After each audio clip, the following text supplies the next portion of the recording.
तर कढीची अगदी सोपी अशी रेसिपी मी आज तुमच्यासोबत शेअर करणार आहे आणि ही कढी जेवढी सहज बनते ना तेवढीच जास्ती चविष्ट लागते. तर चला रेसिपीला सुरुवात करूया. तर इथे मिक्सरचा जार मी घेतले, त्यामध्ये घातल्यात 8 ते 10 लसणाच्या पाकळ्या. त्यानंतर यामध्ये थोडीशी अद्रक मी घातली आहे. 2-3 कोथिंबीरीच्या कोवळ्या काड्या यामध्ये घालू, छान फ्लेवर येतो.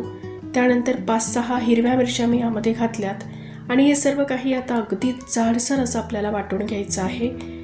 बघा, अशा पद्धतीने जाडसर वाटायचं आहे किंवा खलबत्त्यामध्ये तुम्ही कुटून घेतलं तरीही चालेल.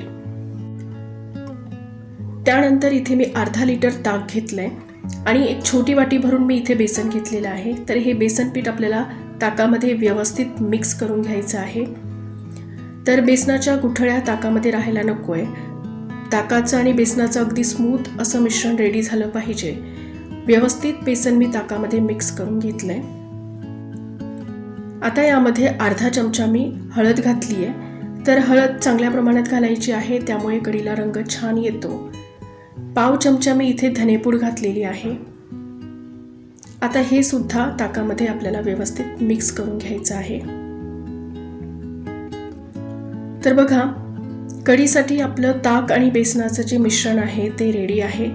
आता आपण कढीला फोडणी देऊन घेऊ. तर इथे कढईमध्ये मी 2 ते 3 चमचे तेल घातले. तेल चांगलं गरम झालं की यामध्ये 1 चमचा मोहरी घालायची. मोहरी थोडी तडकली की यामध्ये 1 चमचा हिंग घालायचा आहे.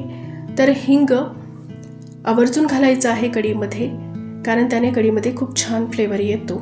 थोडे मेथी दाणे मी इथे घातलेत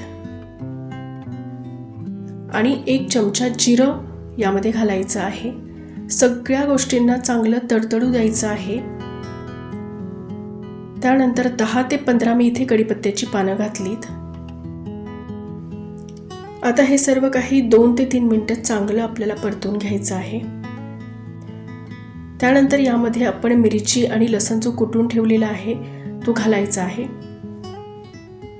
आणि लसूण आणि मिरची ही चांगली परतवून घ्यायची आहे, म्हणजे त्याचा कच्चेपणा पूर्ण गेला पाहिजे. तर बघा, लसूण मिरची चांगली परतली आहे. आता यामध्ये आपण ताक आणि बेसनाचं जे मिश्रण करून ठेवलंय ते घालू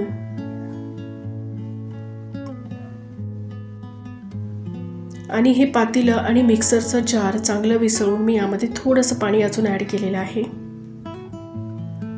आणि आता गॅसचा फ्लेम जो आहे तो मीडियम आहे आणि मीडियम फ्लेमवरती आपल्याला सारखी कढी हलवत 1 उकळी येईपर्यंत शिजवायची आहे.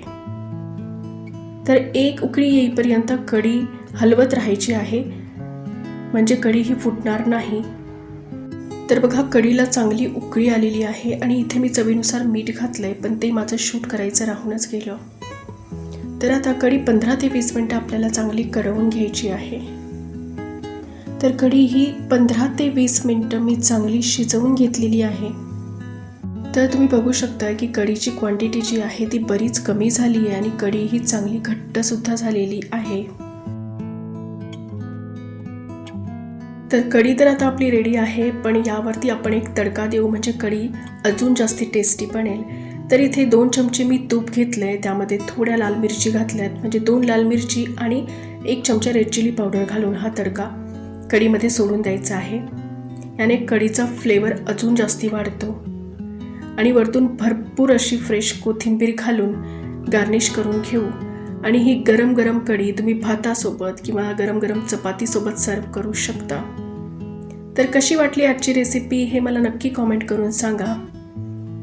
आणि रेसिपी आवडली असेल तर व्हिडिओला लाईक करा आणि व्हिडिओ हा तुमच्या फॅमिली आणि फ्रेंड्समध्ये नक्की शेअर करा. माझ्या रेसिपीज जर तुम्हाला थोड्या जरी उपयोगाच्या वाटत असतील तर प्लीज माझ्या चॅनलला सबस्क्राईब करा.